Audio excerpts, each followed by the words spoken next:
Denver, Colorado.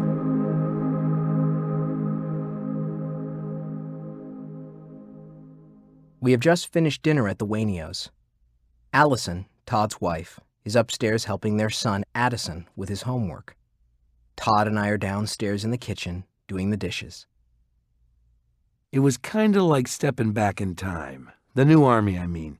It couldn't have been any more different from the one I'd fought and almost died with at Yonkers. We weren't mechanized anymore.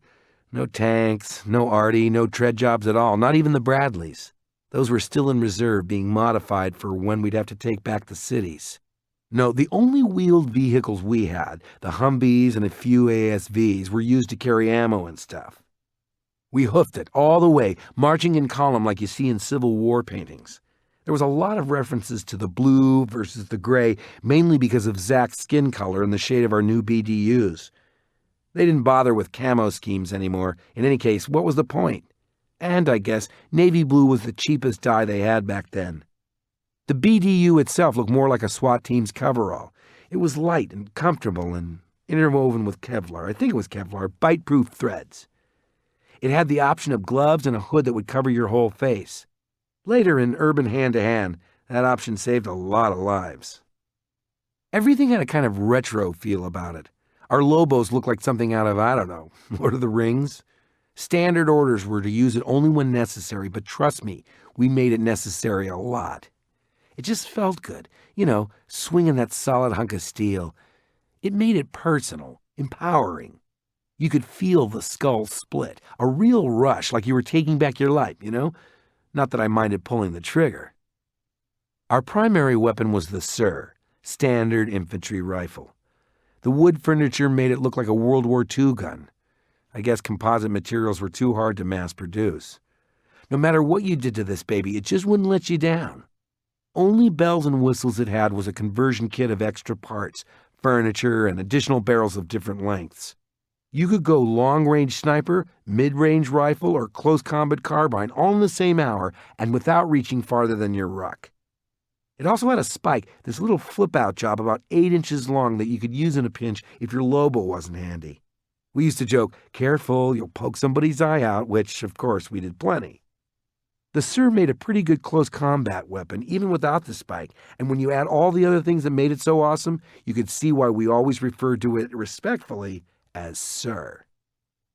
Our staple ammo was the NATO 5.56 Cherry Pie. Pie stands for Pyrotechnically Initiated Explosive. Outstanding design. It would shatter on entry into Zach's skull, and fragments would fry its brain. No risk of spreading infected gray matter, and no need for wasteful bonfires. On BS duty, you didn't even have to decap before you buried them. Just dig the trench and roll the whole body in. Yeah, it was a new army, as much the people as anything else. Recruitment had changed, and being a grunt meant something very different now. You still had the old requirements, physical stamina, mental competence, the motivation and discipline to master difficult challenges in extreme conditions. But all that was hamster farts if you couldn't hack long-term Z-shock. I saw a lot of good friends just lose it under the strain. Some of them collapsed, some turned their weapons on themselves, some on their buddies. It didn't have anything to do with being brave or anything like that. I once read this British SAS survival guide that talked about all the warrior personality, how your family's supposed to be emotionally and financially stable, and how you're not even supposed to be attracted to girls when you're real young. Survival guides. Wanio jerks his hand in a masturbatory movement. But the new faces, they could have been from anywhere. Your neighbor, your aunt, that geeky substitute teacher, or that fat, lazy slob at the DMV. From former insurance salesman to a guy I'm damn sure was Michael Stipe, although I never got him to admit it. I guess it all made sense. Anyone who couldn't roll wouldn't have made it this far in the first place. Everyone was already a veteran in some sense. My battle buddy, Sister Montoya, 52 years old, she'd been a nun, still was, I guess. 5'3" and a buck even, she'd protected her whole Sunday school class for 9 days with nothing but a 6-foot iron candlestick. I don't know how she managed to hump that ruck, but she did, without complaining, from our assembly area in Needles all the way to our contact site just outside of Hope, New Mexico. We'd encountered a couple of G's en route. Sniffer dogs would find them, and handlers with silenced weapons would drop them. We didn't want to attract too many till we were set. We wanted this to be on our terms. We started planning our garden. Shelter stakes with orange day-glow tape in rows every 10 meters. They were our range markers, showing us exactly where to zero our sights. For some of us, there was also some light duty like clearing the brush or arranging the ammo crates. Around 1300 hours, the radios started squawking. It was the K handlers whose dogs had made contact. We locked and loaded and took our place on the firing line. That was the centerpiece of our whole new battle doctrine, back into the past like everything else. We massed in a straight line, 2 ranks, 1 active, 1 reserve. The reserve was so when anyone in the front rank needed a weapon recharge, their fire wouldn't be missed on the line. Theoretically, with everyone either firing or reloading, we could keep Zach falling as long as the ammo held out. We could hear the barking. The Ks were bringing them in. We started seeing Gs on the horizon, hundreds. I started shaking, even though it wasn't the first time I had to face Zach since Yonkers. I'd been in the clean and sweep operations in L.A. I'd done my time in the Rockies when the summer thawed the passes. Each time I got the major shakes. The dogs were recalled, racing behind our lines. We switched over to our primary enticement mechanism. Every army had one by now. The Brits would use bagpipes. The Chinese used bugles. The South Africans used to smack their rifles with their assegais and belt out those Zulu war chants. For us, it was hardcore Iron Maiden.